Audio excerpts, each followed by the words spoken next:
I'm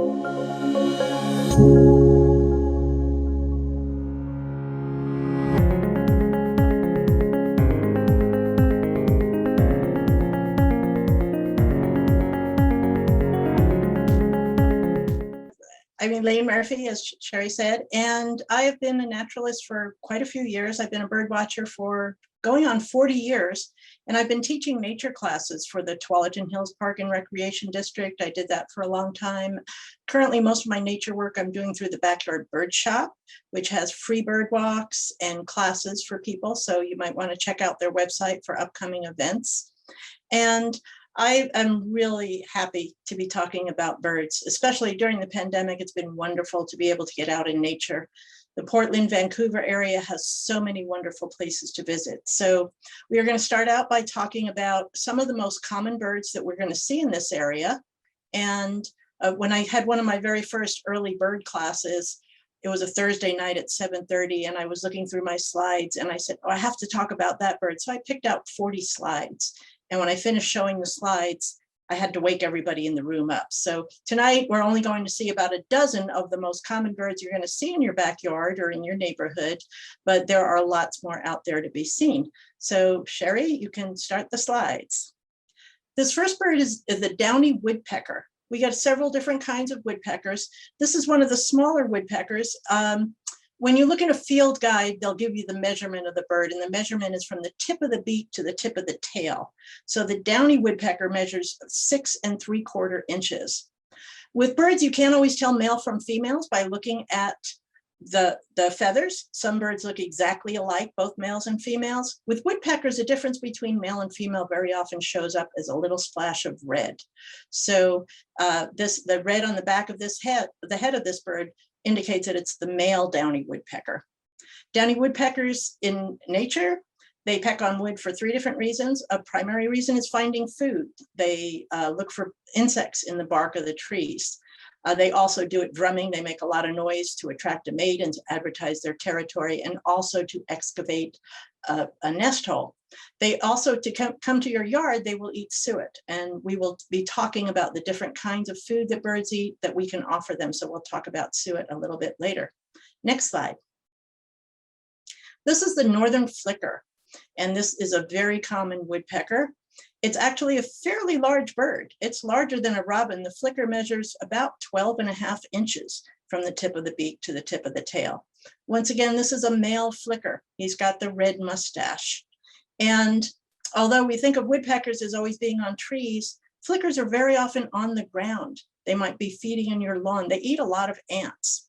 So they also eat insects in the barks of trees like the downy woodpecker does. And they will also come to a suet feeder. Next slide. This is the Steller's jay. The Steller's jay has a deep blue body, the black hood, and a crest. Those feathers on the back of the head. Right now, the bird is calm. If the bird is very excited or alarmed, he can lift those feathers up. I generally tend to see Steller's jays more in wooded areas or close to forest. I live in a regular suburban neighborhood north of Beaverton. We don't have a lot of forest nearby, but there are trees. And I get Steller's jays from time to time during the year. They don't stay around all the time, but a lot of people get more Steller's jays than they do the scrub jays. And some people don't like the jays. They think, oh, they're big bullies. They'll chase away the other birds. Jays, for the most part, eat seed and nuts and insects. They do occasionally take a nestling or an egg if they can get it, but that's not a primary part of their diet. I happen to be really fond of the jays. They're very, very intelligent. And in fact, they do other birds a favor because they're very often the first ones to spot a predator. And so if there's a cat or a hawk lurking in your yard, the jays will give out their alarm call, and all the other animals, not just birds, recognize that alarm call, and they will either freeze or they'll go for cover. Next slide. This is the California scrub jay. This bird likes a little more open habitat, and this is the bird that I get in my yard more often than the Steller's jay. It's got a gray stomach and a gray back. If you have an older field guide, you'll find this bird listed as the Western scrub jay. They recently changed the name. But again, a very intelligent bird, and will come to a seed feeder. It likes a suet also. But it depends on, we're going to talk about whether you want to feed a lot of birds suet, and if you don't want to feed them suet, there's a way to discourage them. So next slide. This is the black-capped chickadees. I have heard people say, oh, I don't like jays or I don't like crows. I've never heard anybody say, I don't like black-capped chickadees. It's a lot, the favorite bird for a lot of people. We do get other kinds of chickadees in Oregon. The chestnut-backed chickadee is another chickadee, same size. It's got the black cap and the black chin, but the chestnut-backed chickadee has a chestnut-colored back, so it's got brown colors. I get chestnut-backed chickadees in my yard mostly in the winter time, but I get black-capped chickadees all year long. A lot of people know that the chickadee says its own name, chickadee-dee-dee, but they don't know that this time of year you'll be hearing the spring call. You'll hear. So it makes other sounds too, and a lot of people don't recognize that. Chickadees eat a variety of food. They will eat different kinds of seed. They eat insects, and they will come to a suet feeder and they'll come to a seed feeder. One thing to be aware of is that the birds that eat primarily seed, this time of year, they are feeding young. And even seed eaters will very often switch to a source of protein to feed their young.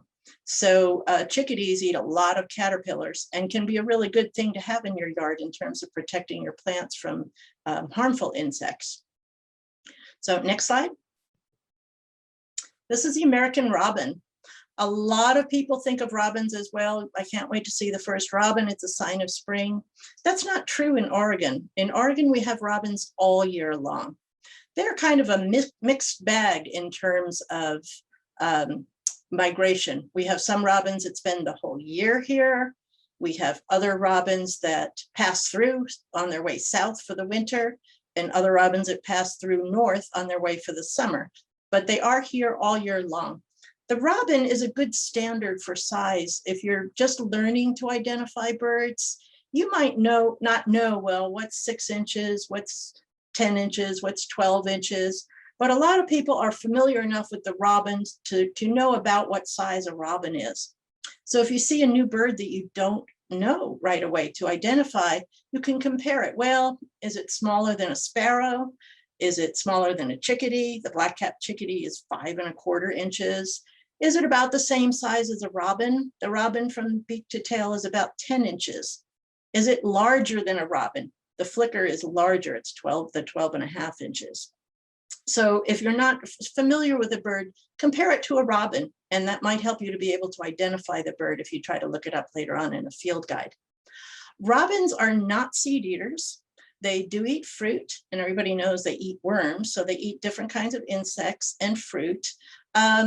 So they won't come to a seed feeder, but since they do like fruit, those times in winter when we have freezing weather and the ground is frozen hard, or when there's a few inches of snow, it can be hard for the robins that are here to find their food. They can't get into the ground to get worms out. So what I do in wintertime is I will cut up an apple into slices. And if there's deep snow, I pat the snow down and stamp down a circle about 10 feet in diameter, and I'll put the apples out there. And the robins will come for the apples, and so will a lot of other birds. So fruit in the winter. They do really like blueberries. And if you're growing blueberries, you're probably not crazy about the birds that eat blueberries, but it's something to consider. And when you're thinking about what to plant, if you want to attract birds, blueberries are great, apple trees, different kinds of fruit trees. I have a plum tree. The squirrels love my plum tree. And unfortunately, they don't just eat a plum. They take one bite out of every plum, but the birds like them too. So different kinds of fruit are good things to offer to the birds. Next slide. This is the American goldfinch. It's a small bird. It is about the size of a chickadee. It's slender. This is a male goldfinch in breeding plumage. Some birds completely change their color according to the season. So in wintertime, this bird is going to look pretty plain. It's going to be kind of a drab yellow olive. It's not going to have that black cap. So it changes completely according to the season. Right now, the American goldfinches are bright, bright yellow.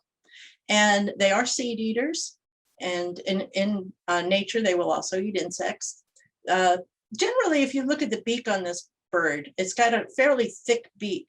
If you look at the bird's beak and it's thick, you can generally tell that it's probably a seed eater. That beak is adapted for cracking open the seeds. So goldfinches will eat thistle seed. Again, we're going to talk more about this later. And they also eat sunflower seed. So some people offer thistle seed to discourage the larger birds because it's a little bit harder for them to work at. Then the next slide. This is the male house finch. Again, look at that beak. It's a thick beak for cracking open the seeds.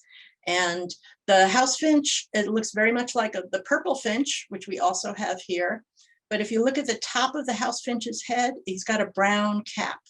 And this is the male house finch. He's got the reddish color on the forehead and on the breast.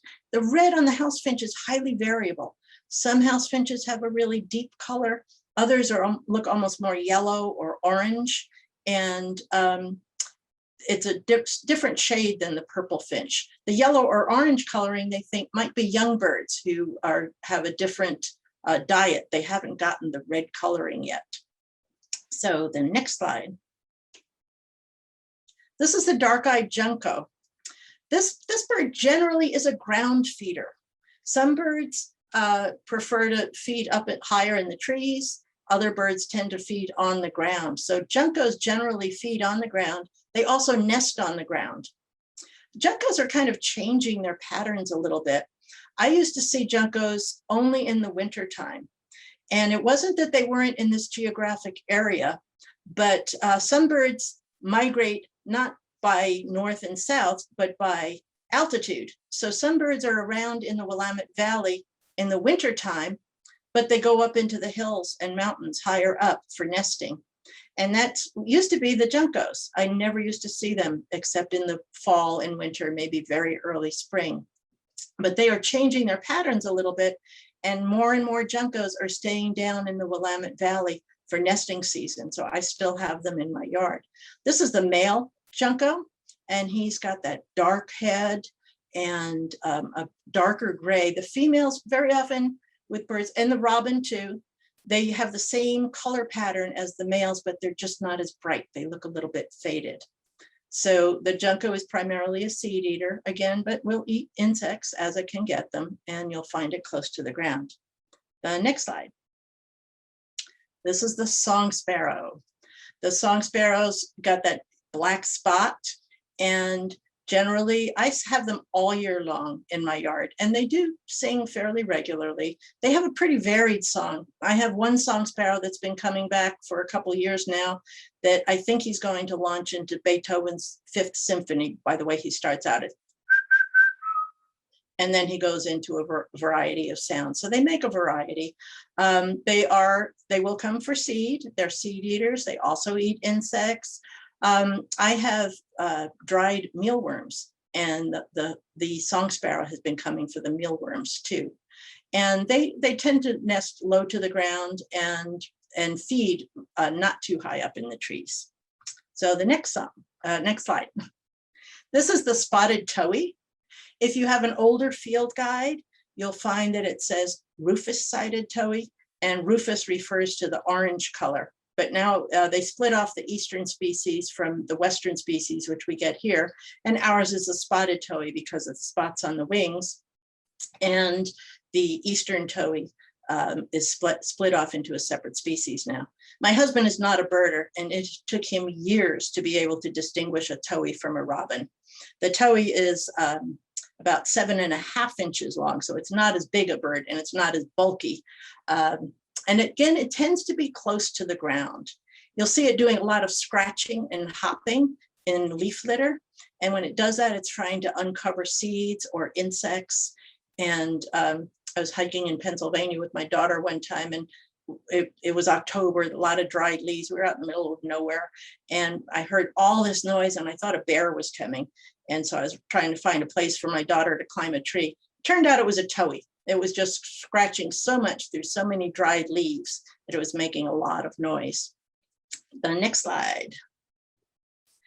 Now this bird will sooner or later, if you have bird feeders out, this bird is going to come to your bird feeder. It's not after the seed. This is a sharp-shinned hawk, and it's a member of a group of hawks called accipiters. And they specialize in catching birds, especially they can catch birds on the wing. Big hawks like the red-tailed hawk, they're not going to go after a songbird. The songbirds are too fast, too maneuverable, and too small to make it worthwhile. But the sharp-shinned hawk specializes in catching small birds. This is an immature bird. It's mostly brown.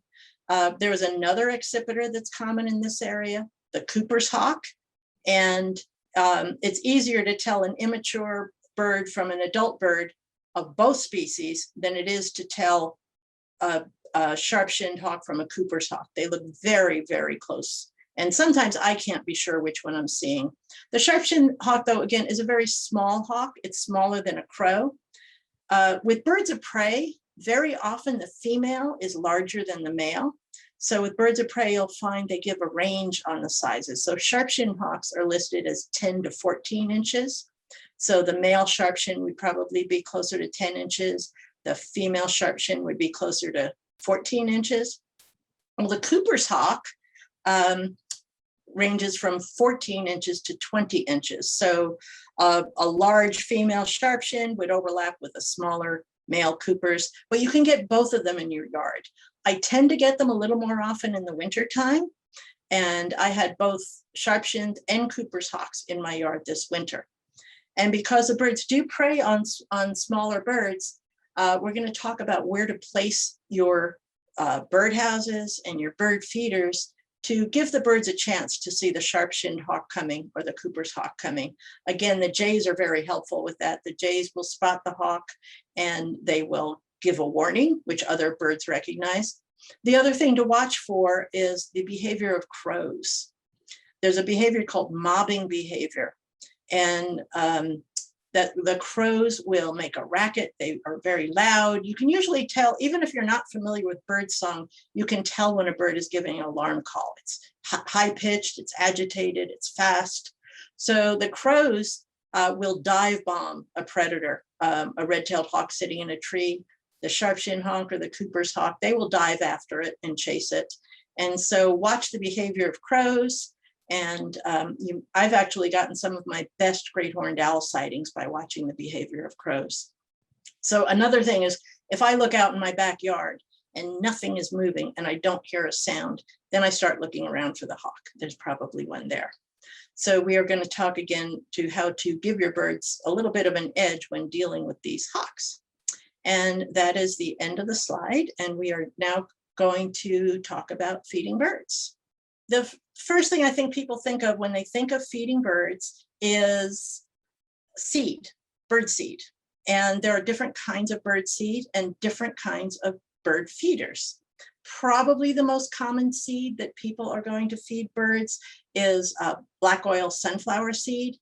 And again, it's black oil, and that's a little bit different than the striped sunflower seed, which is usually sold for snacks for people. It's a little bit smaller and considered to be a little bit more nutritious. And this is what it looks like. So black oil sunflower seed. The most common feeder that goes with black oil sunflower seed is called a hopper feeder. And the hopper feeder, you fill it up from the top, put the seed in here, and the seed is down at the bottom in the tray. A couple features I really like about hopper feeders is you want the clear plastic because you want to be able to see your seed level. And it's also easier to clean. These plastic slides come out, so you can lift it up and clean it. Another good feature of a hopper feeder, you want to look for one that's got a metal mesh bottom. That allows any water that gets in there to drain out the bottom. And so it keeps your seed dry. You want to make sure that you keep your seed fresh. You wouldn't want to start out with a huge hopper feeder if you haven't had many birds in your yard yet. This is a smaller one. This is a great size. And only put out what's going to be eaten in a few days to a week or so. And you can judge that because seed that sits in water will get moldy or it will sprout. So start out small. Don't fill up the feeder all the way until you have some regular customers. Another way to offer sunflower seed is a tube feeder. And this has fairly big holes. So, and the perches. And tube feeders generally are meant to discourage the larger birds. Jays would probably have a hard time perching on this perch, although I've seen them do it. They can be persistent. So depending on whether you want to discourage the larger birds from feeding from your feeder, you might want to get either a tube feeder or the hopper feeder.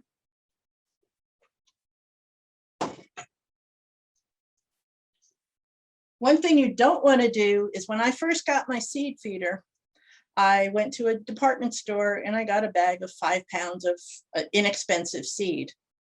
And it was a mix of different kinds of seed. And this is what it looked like. This is a mix. You'll see the dark brown round seeds. That's actually called Milo, M-I-L-O. And it's kind of a hard seed and the birds don't really eat it very much. I've read an article in a bird magazine that said, I don't know why people talk about Milo. I put it out, my birds eat it. It has to sit in the rain a few days, but they'll eat it. So that's not a high recommendation. This seed also has the smaller white seeds, that's millet, and that's a good seed. But you'll notice too, there are only a couple sunflower seeds in there. So I had this mix of seeds and I put it in my hopper feeder and a jay came along and it looked like a blizzard. He was just knocking everything out of there until he got those few sunflower seeds. And then the Milo sat on the ground. So if you're only going to offer one seed, I recommend that you use the sunflower seed. But another possibility is white proso millet. And this seed is generally good for ground feeders. You can have it in a mix in a hanging feeder, but again, the jays are probably going to knock a lot of that out for the sunflowers. And so white proso millet is a good kind of seed. Then another specialty seed is thistle seed. There are various ways to offer thistle seed, but generally a tube feeder is good, but you probably won't be able to see it here, but the holes are really, really small. They're very, very small holes. And thistle seed is a very, very small seed. See that? There we go. So it's a very small seed. And so it's a bit more expensive than sunflower seed, but I find that I can go through 5 pounds of thistle seed in the time I would go through 25 pounds of sunflower seed. So even though it's a bit more expensive, also, even though the seed is really, really small, the birds are cracking it open and eating the inside. So I use the thistle feeder, and thistle feeders, again, for the smaller birds, like the goldfinches, both American and lesser goldfinches, and pine siskins. But I have seen other birds using the thistle feeder, which I didn't expect. I've seen a song sparrow and a junco at my thistle feeder, but it doesn't happen that often. But again, people who don't want to feed the larger birds like thistle seed. So another type of food to offer is suet. Suet is a high calorie food. And there are different kinds of suet, but generally it has some sort of fat in it, sometimes animal fat, sometimes peanut butter. It can have other ingredients. It can have seeds. It can have berries. What I have been using for a number of years now is a suet that has bugs in it.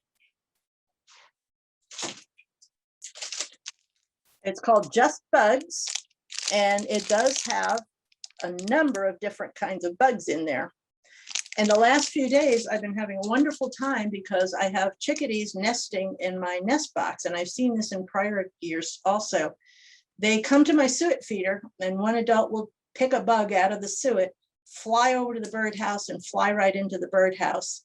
Then the other adult gets a bug, goes to the birdhouse and waits till the first parent leaves and flies in there. And they make numerous trips just back and forth from the suet feeder to the birdhouse to feed their young. Both the fat, chickadees will eat animal fat too, and the bugs. So it's a great source of protein for the birds. It's high calories. I always thought of suet as just being a wintertime food, but well, quite a few years ago, I decided to try it, keep going on into the summer.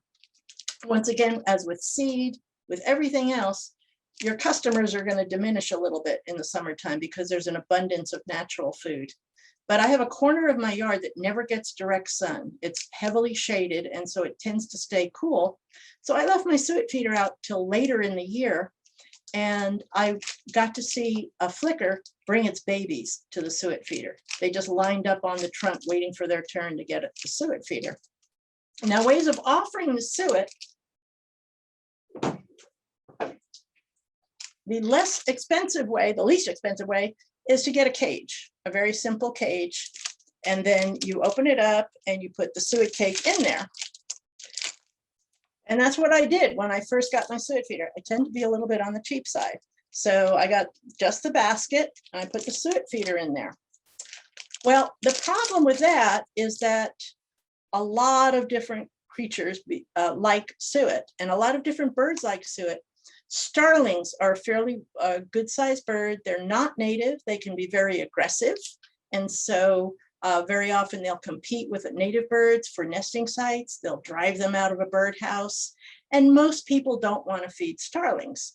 And so I had my suet cage out there, and I put the suet block in, and I watched, and one starling would perch on top, knock the suet cake to pieces onto the ground where there were a dozen more starlings. And I was going through a suet cake every day.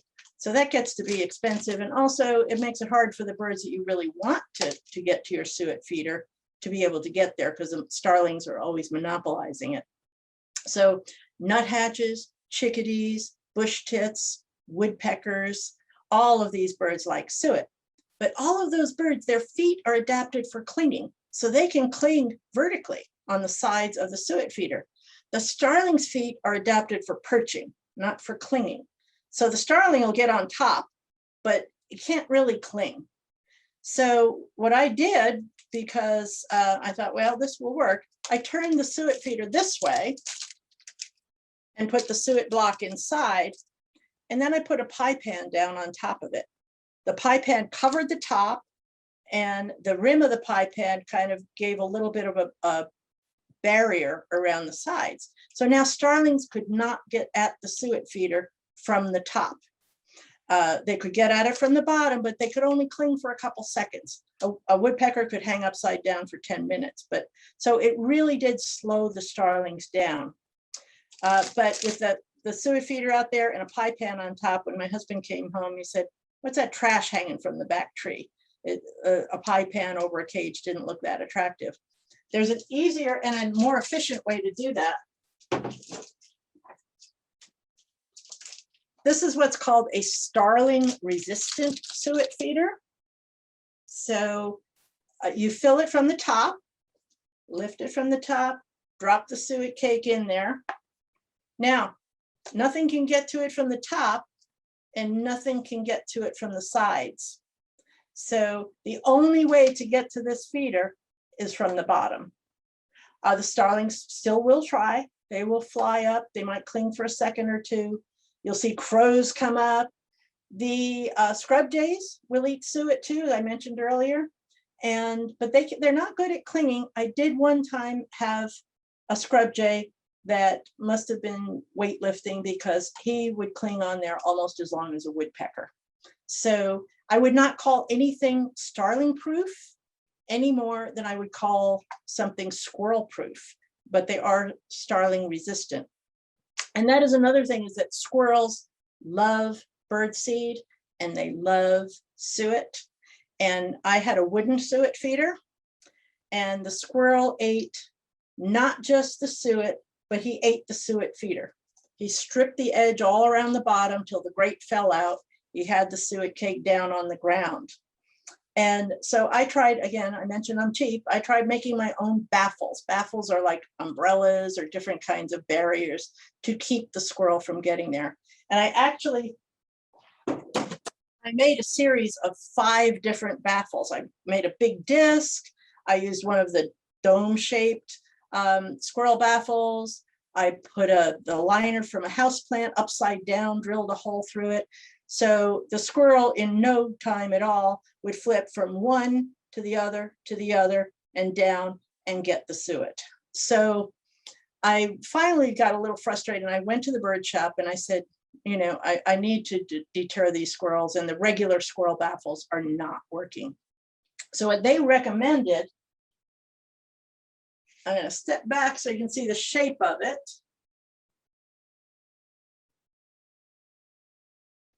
They call this the witch hat baffle because it is shaped like a witch hat. It comes down and slopes outwards. And it's not just for suet feeders. You can put a hopper feeder underneath it. You can put a tube feeder underneath it. So you can use it for a variety of different things. So I was skeptical, but I hung my suet feeder up underneath it and I put it out. And I watched, and the squirrel would come down the tree branch, come down the chain, and he would hang on with his hind foot. And as soon as he let go with that hind foot, it sent him flying away from the food. It didn't tilt him toward the food. So I had to go to work, and every day I would come home from work and I would check the suet. And you can tell when a bird has been eating it, you see peck marks. But when a squirrel has been eating the suet, you see teeth marks, scraping it. So I come home from work and there was no sign that the squirrels were getting at my suet now. And after the 3rd day, I came home from work and a squirrel was on the ground underneath the suet feeder, just looking up. And he sat there for maybe 10 minutes, just looking up. And I have never seen a squirrel even attempt to get to the suet. And this has been many generations of squirrels at this point. So I recommend that as a way to keep squirrels away from your suet feeder or a seed feeder. It's pretty effective. I've never heard anybody be neutral about squirrels. This is on your reference list, but there's a whole book called Outwitting Squirrels, and it's got all different measures for keeping squirrels away from your feeders. And it's kind of fun to read too. So another kind of specialty food, I'm talking too much, is for hummingbirds. Hummingbirds don't eat seed or suet, but they do eat nectar from flowers. And the closest formula to the nectar of flowers is sugar water. And you would use 1 cup of sugar to 4 cups of water. You'd boil it for a couple minutes and let it cool down. Whatever you don't put into a feeder, you can put in your refrigerator and it will keep in your refrigerator. In wintertime, I don't have to worry about it going bad. It's cold enough.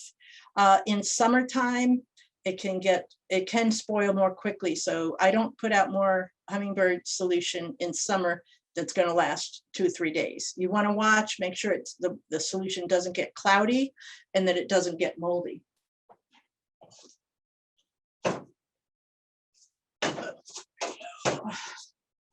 Here are 2 different kinds of hummingbird feeders, and they both work equally well.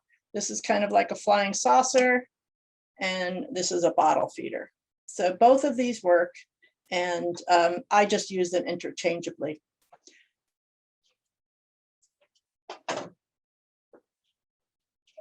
I also put a dome over my hummingbird feeder. This is not to keep the squirrels away. I've never actually seen the squirrels get interested in my hummingbird feeders. But in wintertime, it keeps most of the snow off of your hummingbird feeder. The Anna's hummingbird is here year round. So it will stay here in the winter and it needs food. So the wintertime is a good time to keep your hummingbird feeders going. The dome keeps the snow and sometimes the sleet off of the hummingbird feeder. And also I found even just in rainy weather, I checked my hummingbird feeder one time that did not have a dome over it. And I said, well, it's got more solution in it than it did yesterday. And that's because we had so much rain that it really diluted the Hummingbird solution. So I recommend getting a dome over your Hummingbird feeder, even for rainy or for snowy weather. And the last thing we're going to talk about is housing and plants also, in terms of both food and shelter. The housing, you think of a birdhouse, and the birdhouses come in all different shapes and sizes. There are specifications for a particular bird. Some birds like a hole so big, some like bigger holes, they like bigger boxes. But a typical birdhouse, the main thing you want to get is the size of the hole. So this is a chickadee house, and the size of the hole is 1 1/4 inches, and that will keep out the larger birds. Squirrels, unfortunately, do like to remodel birdhouses, even birdhouses that are too small for them to fit into.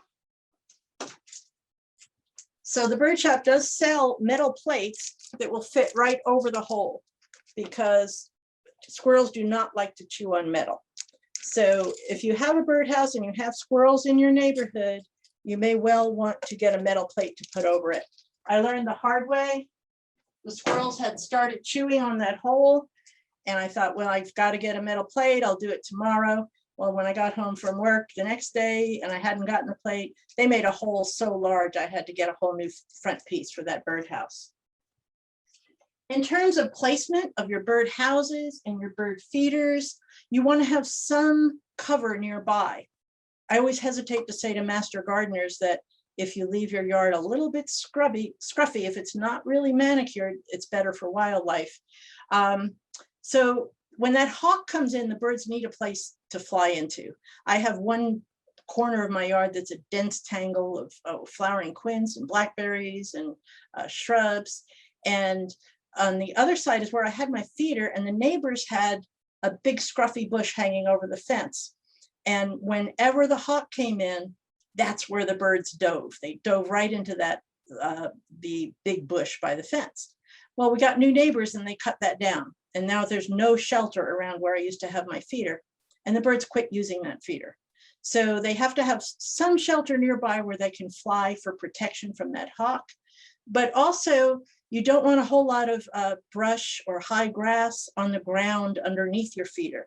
Even if you have a hanging feeder, and some food is going to fall to the ground, and it's going to give your neighbor's cats or your own cats a place to hide, to pounce on the birds. So you should have some maybe 10 square feet of like a diameter circle underneath your feeder, if you can have that much. So at least if the birds are feeding on the ground underneath your feeder, they've got a chance to see the hawk coming or the cat coming. So there's some open space on the ground, but they do need shelter to fly to. So in terms of feeders, you can have several different kinds of feeders in even a relatively small yard. Most birds are not territorial about their feeding area. They are territorial about birdhouses. So there's no point in putting up 3 chickadee houses in a small area. Chickadees might move into one box, and then they will keep other chickadees away from the other boxes. Not so much true of feeders, except hummingbirds are territorial about their feeders too. In wintertime, I try to have 1 hummingbird feeder on each side of my house. I had one in the front, and a male hummingbird was defending it against everything that came anywhere near it. So I told him, you're going to be sorry in the springtime when the females are here. But so I put one around each side of the house so he could not see them all at the same time. So, but feeders, you can have different kinds in a smaller place, but bird houses, that birds are territorial. There is a handout. The Backyard Bird Shop has wonderful handouts on all different things and a lot of information on their website. And they have tips for placement of your birdhouse and specifications of your birdhouse, what size the hole, how deep it should be, how big it should be. Keep in mind that the birds have not read those specifications. The first time I had chickadees nest in my yard, it was in a wren house, which was in all the wrong dimensions. So you can follow the guidelines on placing your birdhouses, but I would recommend that if you've had them up for a little while and the birds a year or two and the birds still haven't used them, there might be something about that location that they don't like. Maybe it gets too hot in the summertime. Maybe it doesn't get warm enough to keep the young warm. So look at the guidelines, follow the guidelines, but then try different things if you're not getting success with birdhouses. Okay, we are ready, yes. So any questions? I will take questions about anything that I've talked about. Well, we do have one question. I'm pretty impressed with your expertise about backyard birds, Elaine. We have a couple of bird feeders in our backyard, and so much of what you say is exactly true. And you explained some phenomenon I've noticed that I didn't understand. Larry has asked a question though. Can you describe the difference in appearance between the downy and the hairy woodpecker? Ah, yes. They look very, very much alike. And because the size is kind of over there, there's a size difference. The downy woodpecker is 6 3/4 inches. The hairy woodpecker is 9 1/4 inches. But if you're just seeing one bird in a tree or at a distance, size can be relative. The easiest way to tell them apart is to look at the beak. The downy has a really dinky beak. It's a short beak, whereas the hairy's beak is long enough that its beak is almost as long as the head is wide. The downy woodpecker also, the white outer tail feathers, very often has black spots, but not always. So if you see a bird, if its beak looks pretty small, not nearly as wide as its head is, then and has black spots on the tail, white outer tail feathers, then it's a downy. If it has no outer tail white spot, no black spots on the white feathers, look at the beak, and if the beak is almost as long as the head is wide, it's likely to be a hairy. I see downies a little more often. I see hairies a little bit more out in wooded areas, but you could get both in your yard. I hope that helps. That's a good answer. Sounds like a good answer to me. Let's see, we have another question. What kind of houses do the purple finches like to live in? Purple finches, as far as I know, I don't have purple finches in my yard, but the house finch I know for sure, they are not cavity nesters. They will not use a box, a birdhouse. They build their own nest.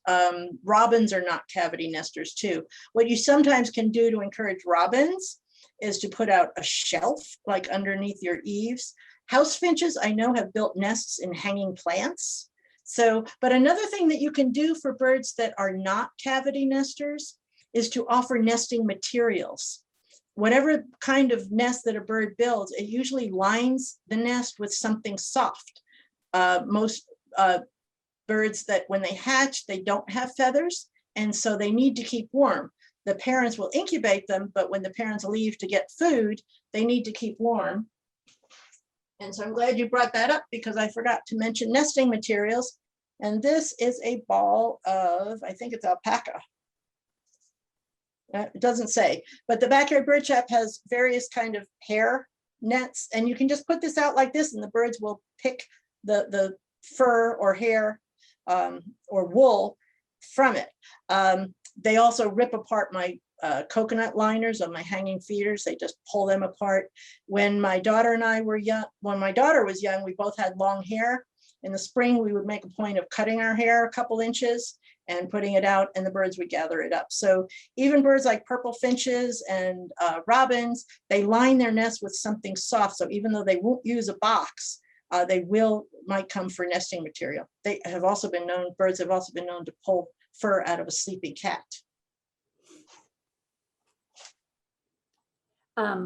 We all have bush tits in our yard, and yes. Rhonda's wondering what is it they need? What are their needs? Bush tits would be suet. Definitely suet. Now, bush tits, some birds will flock together in the wintertime.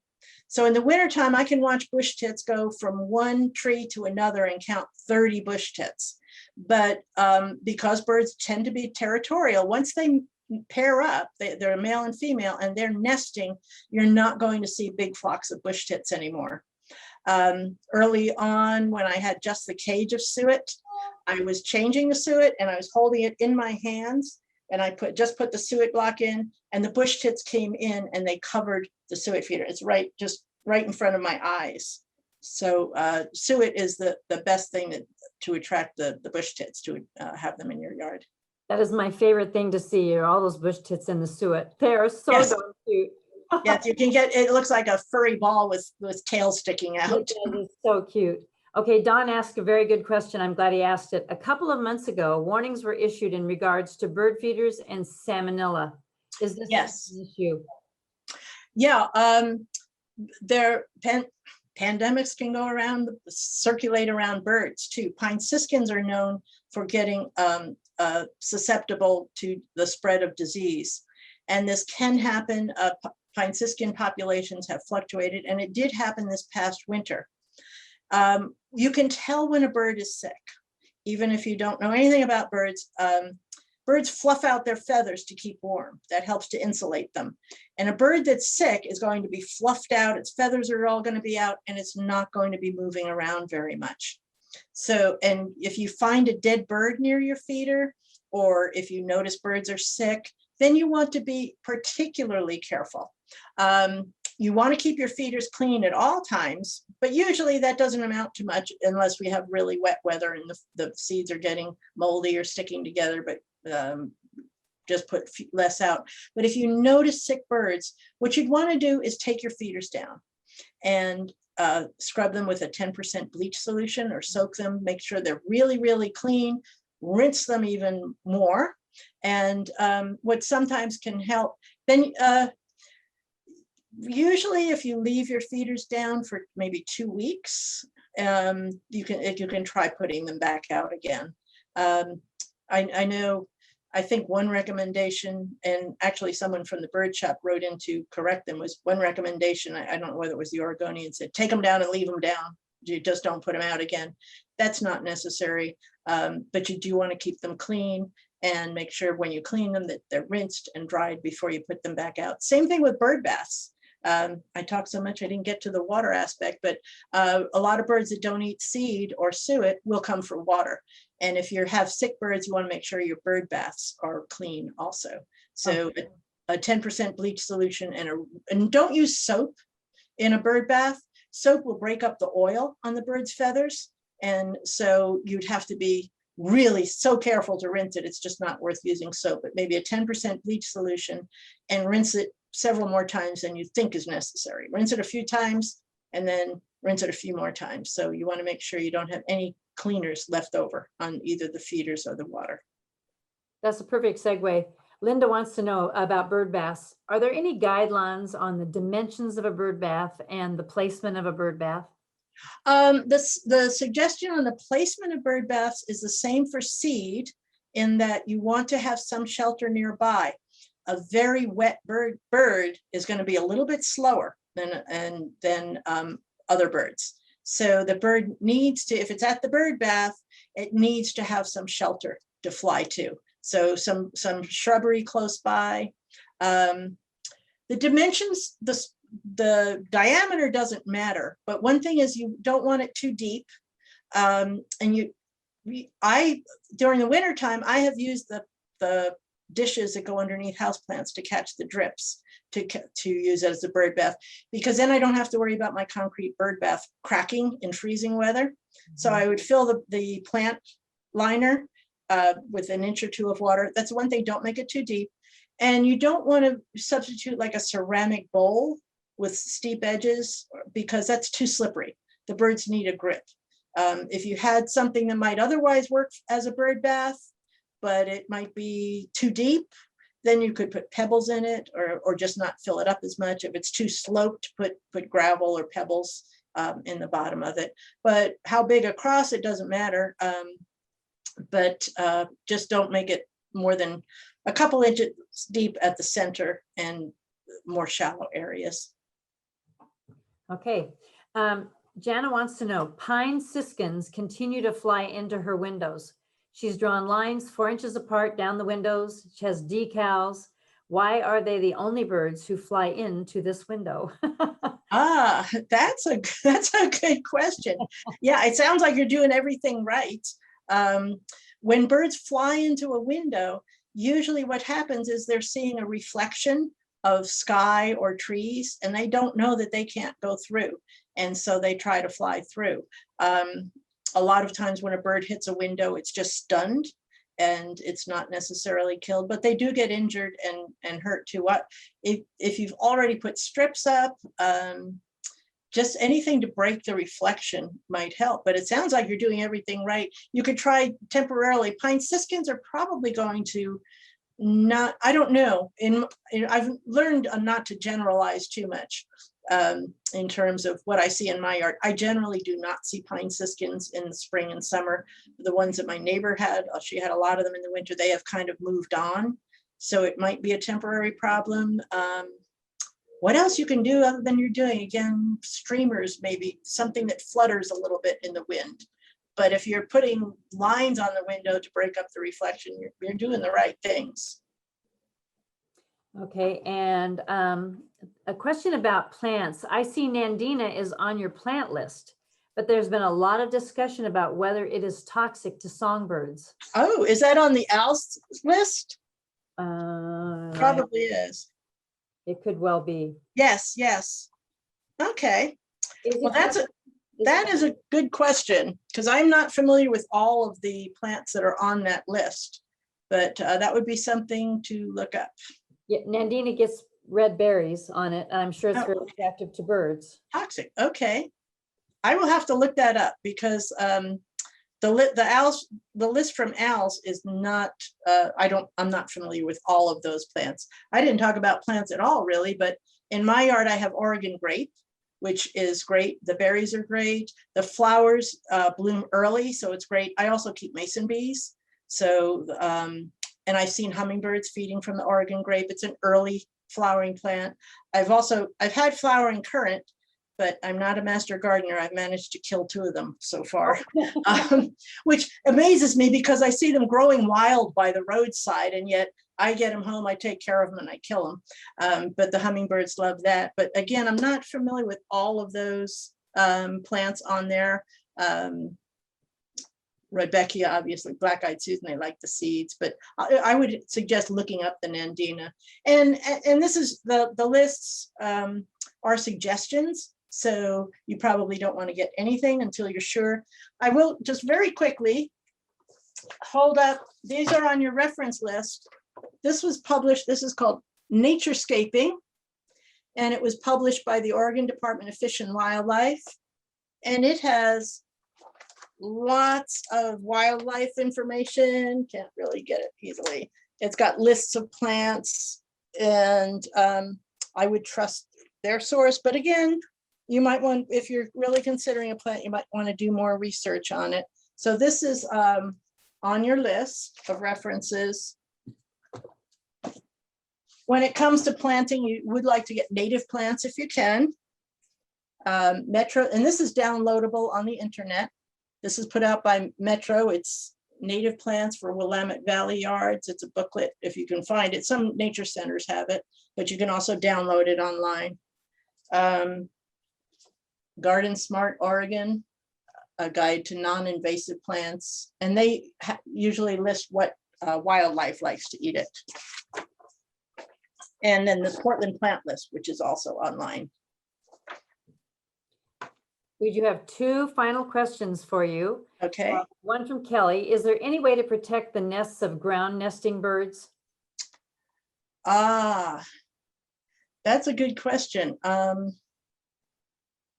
If you're protecting it, I have had people, like when I mentioned keeping a clear area underneath your feeder, I have had people tell me that they've put chicken wire, like some kind of fencing that's not too high, but a foot or 2, foot and a half, 2 feet high, and then in a diameter around the nest. But ground nesting birds, when they leave the nest, they're gonna, that would be a temporary thing if you're protecting it. She has clarified protecting from cats. From cats. Mm-hmm. That was, having some kind of barrier around it would help, but then when the young leave the nest, they're not necessarily going to be flying right away. Right.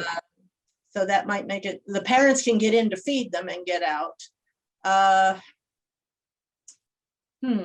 The only thing I did with a cat that was coming into my yard, a neighbor's cat, I knew where it was coming in. It would always come up on the corner of the fence in a back corner where it was kind of dark and harder to see. And I set up the hose so that it was aimed at that corner. And whenever I saw the cat, I turned it on, and the cat took off and I never saw it again. But that's not going to work with all cats. That's a really tough question for ground nesting birds, because again, you could put a barrier that would get, but the cat's going to get over it, and the birds are not going to be able to get through it. I'd have to think about that one. You might want to call Audubon. The Portland Audubon Society will take questions like that. And there are people at the bird shop too. A lot of the people at the backyard bird shop have a lot of experience with things like that and questions like that. And one last question from Jane. She wants to know, do you have some suggestions how to protect the chipmunks from barred owls? No. No. Yeah, I mentioned this past winter that I had Cooper's hawks and sharp-shinned hawks in my yard, and I really like the hawks, but every time I saw them, it was, please don't take my song sparrow. And there really is not a way to discourage them. You certainly wouldn't want to harm the owls. I was very grateful one time when I saw Cooper's hawk flying through my yard, and it had something small and brown in its talons, and I thought it was a hermit thrush, which I'd just seen the day before, but it was a baby rat that had got from somewhere. So they have their role, but how to protect the chipmunks?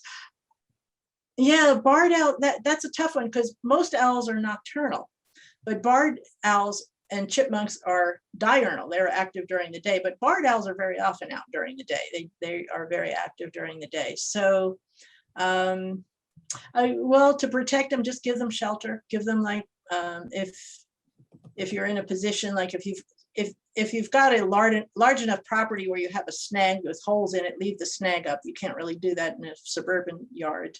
Can't think of anything else. I agree. Sometimes the animal world is a little bit cruel, but yes, you can only interfere so much, right?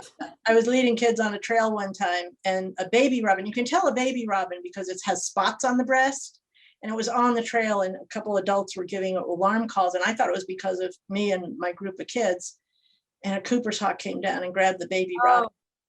And a little boy up front said, that was kind of sad, but that was kind of cool too. Oh, so good day for the hawk, bad day for the robin. Well, it's been delightful, Elaine. You've told us a lot about birds and plants and other ways to attract birds to our yard. We appreciate you so much. Thanks so much for your presentation. Well, thank you all for being here. Backyard Bird Shop has free bird walks. We are limiting the walks to 10 people during the pandemic, and you do need to register. But I lead the bird walks. We do about 3 a month, and we go all around the Portland, Vancouver area. So I hope to see you on a bird walk sometime. It's a good way to learn about a lot of the native birds around here, and I answer a lot of questions on the walks. Great. So thank you for the Master Gardeners for having me. Thanks, Elaine.